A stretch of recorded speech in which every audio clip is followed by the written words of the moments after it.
E salve a tutti lettori e lettrici di Star Wars Library Comics, bentornati in un nuovo episodio di Holocron Book Club. Io sono Giorgio, sono il fondatore e il caporedattore di Star Wars Library Comics e in questa ormai seconda puntata della terza stagione della nostra serie di live spin-off di Archivio Jedi andremo a concentrarci non su una singola opera, come facciamo abitualmente, ma su una serie regolare.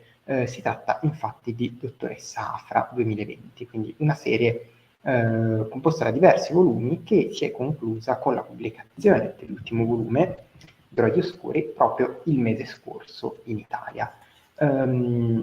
Ovviamente non voglio snaturare un po' il concept, il format di Holocron Book Club per quanto riguarda la sua durata, anche perché devo ammettervi c'è Lucca alle porte e se bisogna sistemare anche le ultime cose. Quindi non scenderò in enormi dettagli dei 7 volumi che compongono Dottoressa Afra 2020, ma vorrei parlare con voi delle tematiche, delle storie, di che cosa ha funzionato di più, di che cosa ha funzionato di meno, dei personaggi di questa serie regolare, scritta tutta da Alyssa Wong. Ovviamente i vostri commenti sono i benvenuti e anzi non vedo l'ora di leggerli appena inizieranno ad arrivare e prima di darvi un po' le mie opinioni, i miei pareri su questa serie, sperando anche di invitarvi in realtà ed invogliarvi più che altro a recuperare la serie se non l'avete ancora letta, farò sicuramente un recap molto chiaro della collocazione temporale di questa serie e dei volumi da cui è composta. Intanto Andrea ci scrive, intanto buonasera Andrea, ciao, a proposito di finali di serie, ho recuperato ieri gli ultimi capitoli di Star Wars e Vader, meglio non commentare. Allora, Star Wars l'ho recuperato e in effetti è pericolosissimo come finale. Vader, devo dire, non sto smaniando dalla voglia di leggerlo e lo recupererò prossimamente, anche se ho il volume, l'albo numero 50 con la variant di Camuncoli che mi sto portando a Lucca. Veniamo quindi appunto ai volumi che compongono, e sono tutti questi qua, che compongono la serie Dottoressa Afra. Intanto, quando si ambienta e che cosa serve aver letto per approcciarsi a Dottoressa Afra 2020? Intanto c'è Lorenzo che mi segnala che forse non ha preso il microfono corretto.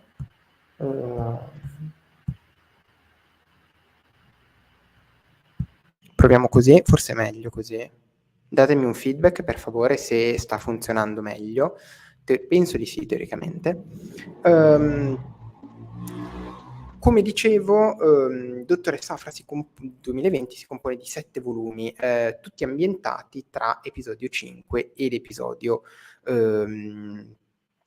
6. Per poter leggere Dottoressa Afra 2020, diciamo che è abbastanza richiesto aver letto le precedenti serie, la precedente serie regolare dedicata alla Dottoressa Afra, cioè Dottoressa Afra 2016.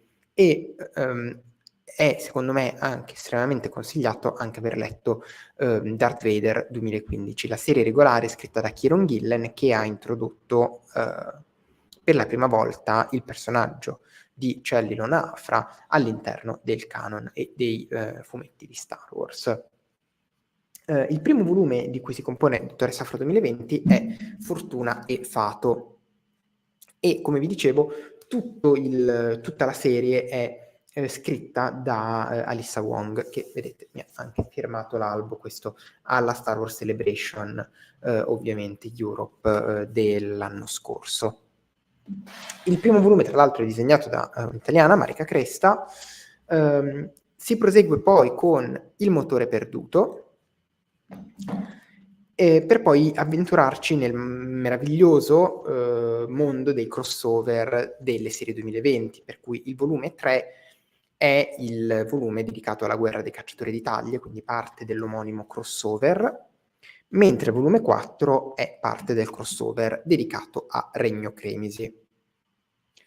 Come sapete, l'impero segreto, l'impero nascosto, non ha avuto delle vere e proprie propaggini sulle altre serie. In questo caso, Dottoressa Afra è partita leggermente per la tangente a partire dalle vicende di Regno Cremisi, proseguendo nel quinto volume intitolato La scintilla eterna. Avventura, storia che è proseguita in pieno anche nel sesto volume, Ascendente, per poi concludersi così insieme anche in realtà a tutte le vicende del crossover Droidi Oscuri nel volume 7 intitolato appunto Droidi Oscuri, che in realtà è anche l'ultimo volume della serie regolare, che purtroppo porta il nome del crossover. Secondo me avrebbe avuto un po' la dignità, secondo me, di avere un suo titolo e un suo spazio, per quanto appunto le vicende di Droidi Oscuri tocchino direttamente Afra e alcuni dei suoi comprimari. Ma di che cosa parla Dottoressa Afra 2020? È una serie che ha, secondo me, 3 anime principalmente. I primi 2 volumi della serie, infatti,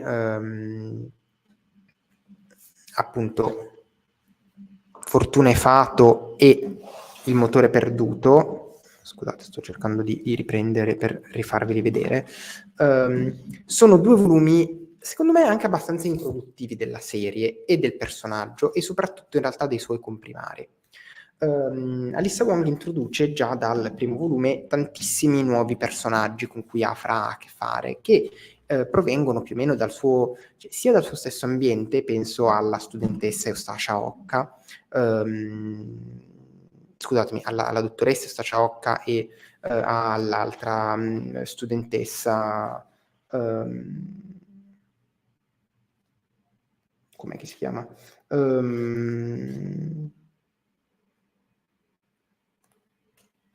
Mi perdo il nome.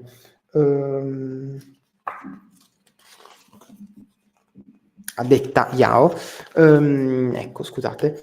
Oltre a loro, che sono 2 personaggi più o meno della stessa caratura di Afra, nel senso che sono entrambe 2, mentre Eustacia è leggermente un po' la versione buona di Afra, nel senso che è un'archeologa di professione senza l'aspetto più criminale. Detta Yao invece è molto più criminale, molto meno archeologa, anche se bazzicano un po' tutte la stessa università. E c'è poi Just Lucky con tutta la sua storia, che poi cresce insieme al personaggio di Ariole Yu, e vengono introdotti anche i tag, o meglio vengono reintrodotti alcuni dei tag, cosa che era già stata fatta all'interno del canon.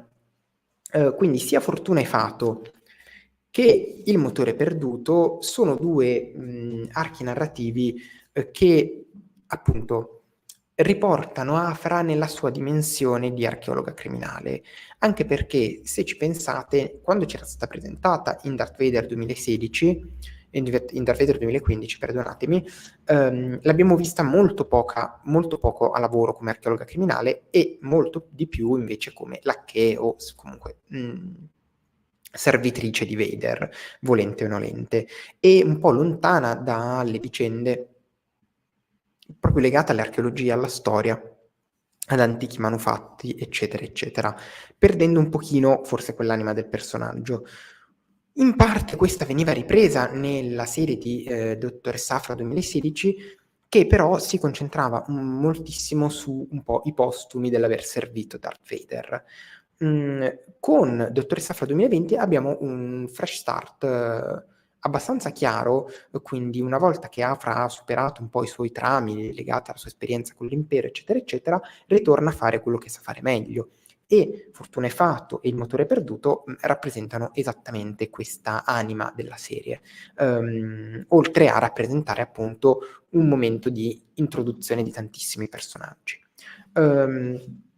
Successivamente, a partire dalla guerra dei cacciatori d'Italia, che forse è un volume un po' di transizione, dove Afra sta anche un pochino sullo sfondo, ma sono gli altri personaggi ad avere ruoli un po' più rilevanti, secondo me, sicuramente Jaslaki, ma anche la stessa Sana Starros.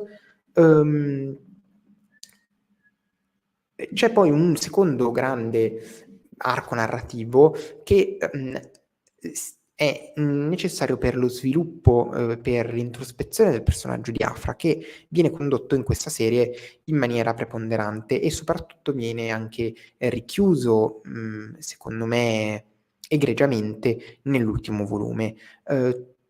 Tutto tutto l'arco narrativo legato all'ascendente, al culto dell'ascendente, è un viaggio approfondito nella psiche di Afra, nel suo passato, nei suoi desideri, in quello che vorrebbe affrontare nel futuro, nelle sue anime variopinte, nei suoi amori.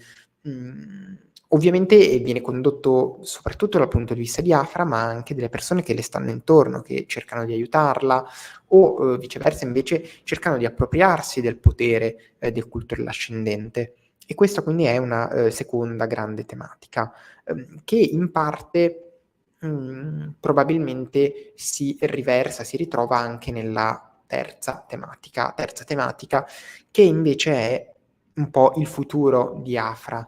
Il futuro di Afra e le relazioni, non inteso in senso anche puramente fisico, anche se questa è sicuramente una delle serie più esplicite da questo punto di vista, oltre a essere ovviamente anche, come dire, per via dell'attenzione che Alyssa Wong ovviamente ripone in queste tematiche, una delle serie più marcatamente LGBT QIA+ del canone di Star Wars, tanto che ha vinto diversi premi GLAAD, che è un'associazione appunto che riconosce, no, l'impatto di serie, romanzi, fumetti, eccetera, eccetera, nell'ambito della comunità queer.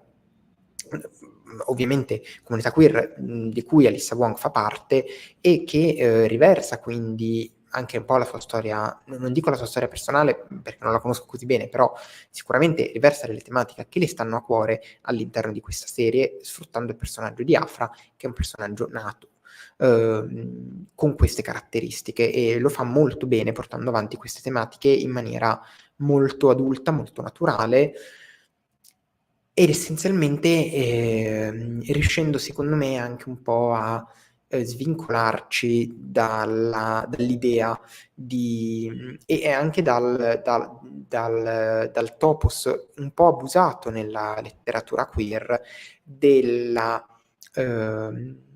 protagonista come dire, che affronta le relazioni in maniera disfunzionale, la protagonista queer che affronta le relazioni in maniera disfunzionale.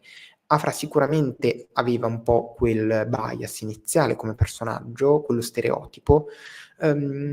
Secondo me Alyssa Wong lo sviluppa, lo elimina in maniera molto naturale, non lo elimina di colpo, ma costruisce un po' in tutti questi 7 volumi quella che è la nuova identità di Afra, di persona sicuramente più equilibrata, più centrata, sicuramente dal punto di vista delle relazioni, ma non solo.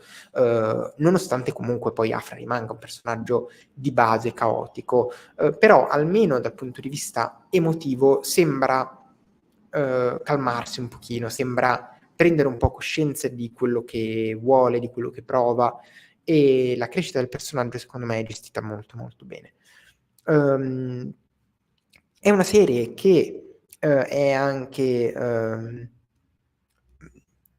proprio per via anche dei nomi degli artisti che ci hanno lavorato, appunto Alyssa Wong, e per la maggior parte dei volumi, appunto a parte il primo e il secondo, Min Kyu Jung, una serie che sicuramente strizza l'occhio anche a il pubblico più appassionato di manga e di cultura orientale. Afra è una protagonista di etnia sicuramente asiatica, con lineamenti asiatici, e i disegni della serie, pur non sfociando mai in elementi in stile manga, sono disegni da comic book, ma in cui Min Kyo Jung mostra la sua eredità di disegnatore coreano e mostra quindi sicuramente un'attenzione al tratto, alle espressioni, agli occhi, tipicamente asiatica nello stile. Appunto, non esagera mai, e secondo me è uno stile molto fumettoso che, devo dire, io apprezzo anche abbastanza, più di tanti altri stili, e rende la serie, secondo me, molto appetibile a un determinato tipo di mercato, da un punto di vista proprio strettamente delle persone che potrebbero essere interessate. È una serie che secondo me ha avuto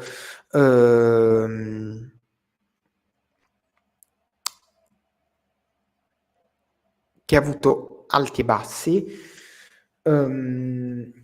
ma che nel suo complesso, una volta giunta a chiusura, secondo me si chiude bene e la ricordi come una serie valida, interessante, e che per quanto non racconti una grande storia epica, ma racconti essenzialmente le vicende di un personaggio che è Afra e di un pochino dei suoi comprimari, riesce a raccontare qualcosa, riesce a raccontare appunto lo sviluppo di questi personaggi, riesce anche ad approfondire la lore di Star Wars in maniera inaspettata, ma organica, ma funzionale. Il concetto del culto dell'ascendente è estremamente affascinante, viene approfondito anche qui il giusto, si poteva forse fare qualcosina di più, ma non è un'enciclopedia questa serie, ed è giusto che, insomma, ci vengono date le informazioni adatte in questa sede. Probabilmente è uno di quei concetti di lore in cui più si va a scavare, probabilmente più peggiora, perché più nascerebbero incongruenze o casini con il canone. Invece, per come è presentato in questa serie, il culto dell'ascendente funziona molto bene, è molto interessante. Magari in futuro potrebbe essere ripreso, o magari mi piacerebbe vederlo approfondito in qualche enciclopedia, dove secondo me potrebbero dare un po' più spazio alla cosa senza sbrodolare, senza sgarrare. E quindi, come vedete, se non l'avete letta fino ad adesso, il mio consiglio, appunto, magari aspettando, se non siete proprio, quindi non è una serie fondamentale per la lore di Star Wars, ovviamente, quindi se volete aspettare magari qualche sconto, penso a quando ci sarà l'anno prossimo lo sconto del 20%, e recuperare tutti i volumi o cercarli nell'usato, ovviamente lo capisco, ma devo dire ve lo consiglio perché comunque riuscirete ad affrontare una serie che ha un inizio, che ha una fine, che si concentra su dei personaggi specifici, che non va a toccare, non esageratamente quantomeno, i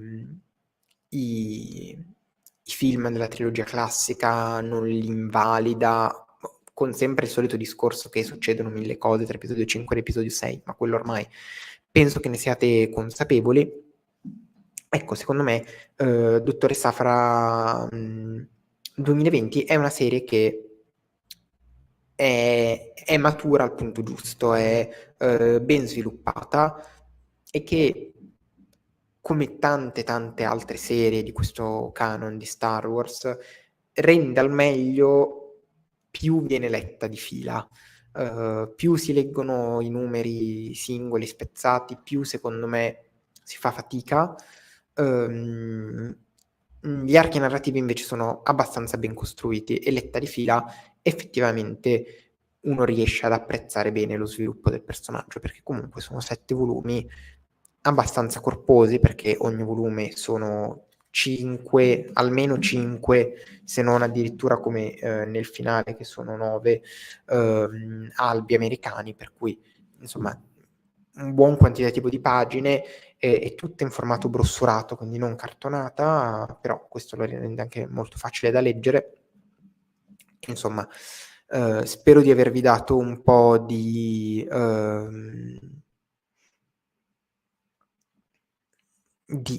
panoramica su questa serie. Ho voluto anche trattare e approfondire un po', secondo me, quali sono le tematiche principali, proprio perché il mio giudizio deriva un po' da queste tematiche, ovviamente, deriva un po' dagli alti e bassi, come dicevo, fino a... per quanto mi è sempre sembrata forse la serie un po' più centrata delle serie del 2020, perché almeno all'inizio aveva uno scopo abbastanza piccolo, cioè non andava a proporci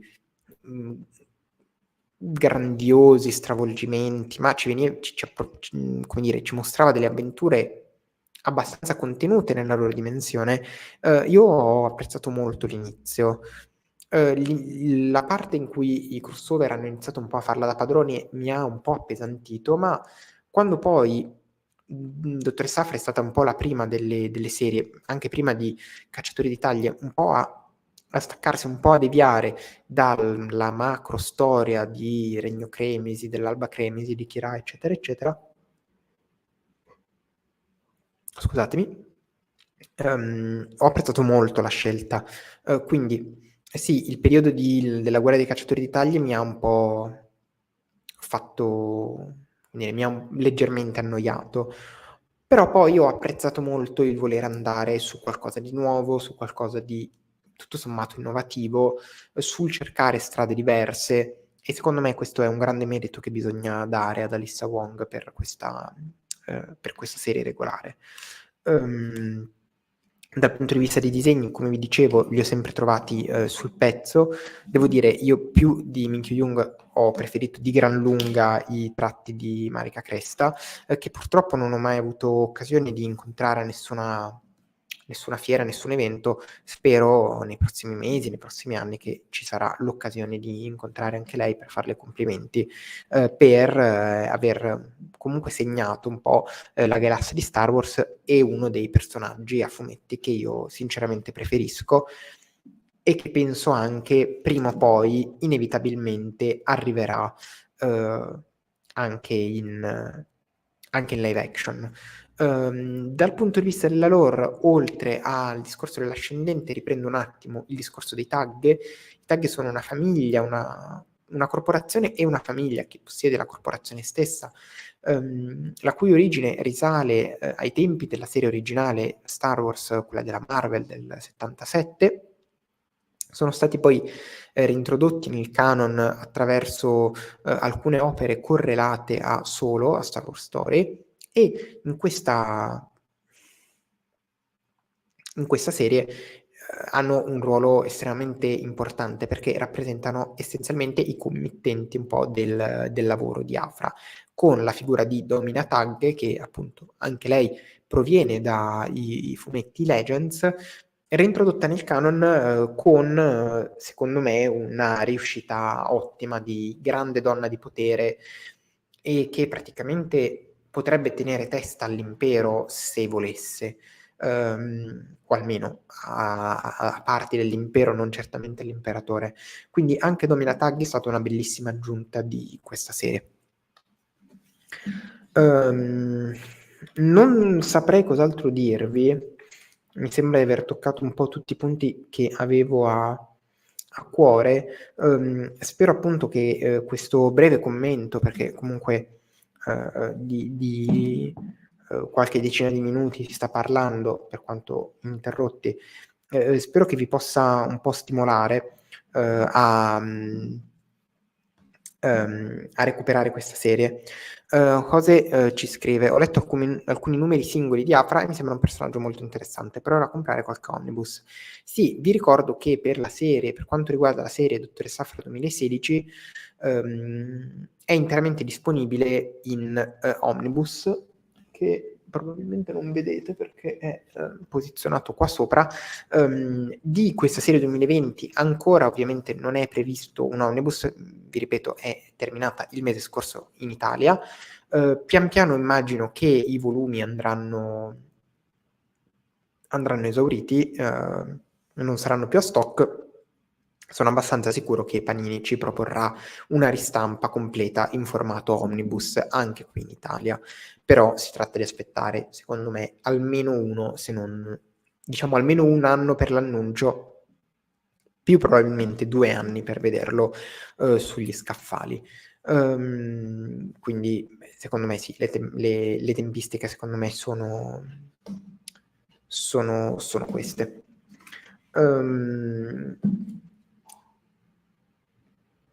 Rimane sì fondamentale recuperare comunque Darth Vader 2015 e Dottoressa Afra 2016, soprattutto per quanto vediamo in La guerra dei cacciatori d'Italia. Adesso sto ripassando un attimo il fumetto e devo dire si dimostrano delle letture fondamentali, per cui il mio consiglio è: partite se siete interessati ad approfondire il personaggio della Dottoressa Afra con Darth Vader 2015, passate poi alla serie Dottoressa Afra 2016 e una volta terminata quella potete lanciarvi anche sulla regolare scritta da Alyssa Wong.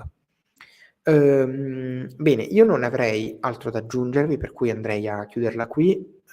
Inizierei a preparare, a prendere le copertine, variant, tutto il materiale relativo alla mia prossima trasferta a Lucca Comics and Games. Vi ricordo comunque gli appuntamenti delle prossime live, delle prossime dirette che saranno lunedì 11 novembre per la prossima puntata di Archivio Jedi, mentre con Holocron Book Club ci ritroviamo lunedì 25 novembre. Ovviamente questa settimana vi chiedo un grande supporto su tutti i nostri social, qui su YouTube, su Instagram ovviamente, dove saremo molto attivi per darvi la solita, spero, ottima copertura di Lucca Comics and Games. Troverete della redazione Carlo Federico a partire già dal mercoledì 30, penso anche Leandro. Io arrivo invece giovedì 31 e da venerdì 1 ci sarà anche Matteo. Quindi la solita squadra. Devo dire, siamo tutti belli carichi, abbiamo dei contenuti su cui stiamo già lavorando in realtà per questa Lucca, dei contenuti spero anche esclusivi, penso, almeno un'intervista. Vi racconteremo tutto attraverso dei vlog, delle stories, per cui mi raccomando continuate a seguirci e dateci un bel supporto questa settimana, perché ne avremo bisogno. Io detto questo vi saluto, come sempre vi auguro una buona serata, delle buone letture e che il lato cartaceo della forza sia con voi. Ci vediamo alla prossima live e ovviamente su tutti i nostri social per Lucca. Ciao!